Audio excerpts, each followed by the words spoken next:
Hvala lijepa potpredsjedniče Martinez.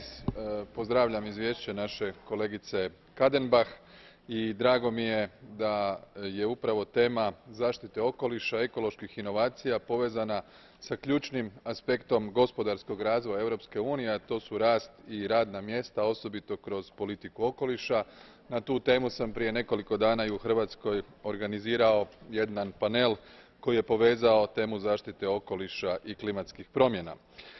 Smatram da su ekološki prihvatljiva rješenja ona koja privlače novu generaciju visokotehnološke proizvodnje i usluga investiranjem u projekte ekoloških inovacija i da će se time povećati europska konkurentnost i stvoriti nova visokokvalificirana radna mjesta, a ona će, siguran sam, omogućiti i šansu za zapošljavanje mladima.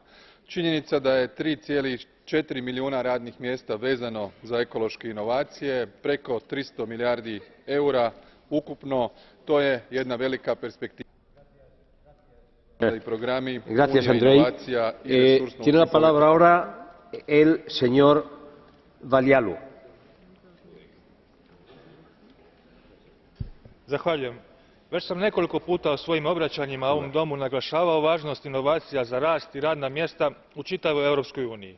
Izvješće kolegice Kadenbach na izvrstan način predlaže da se okrenemo inovacijama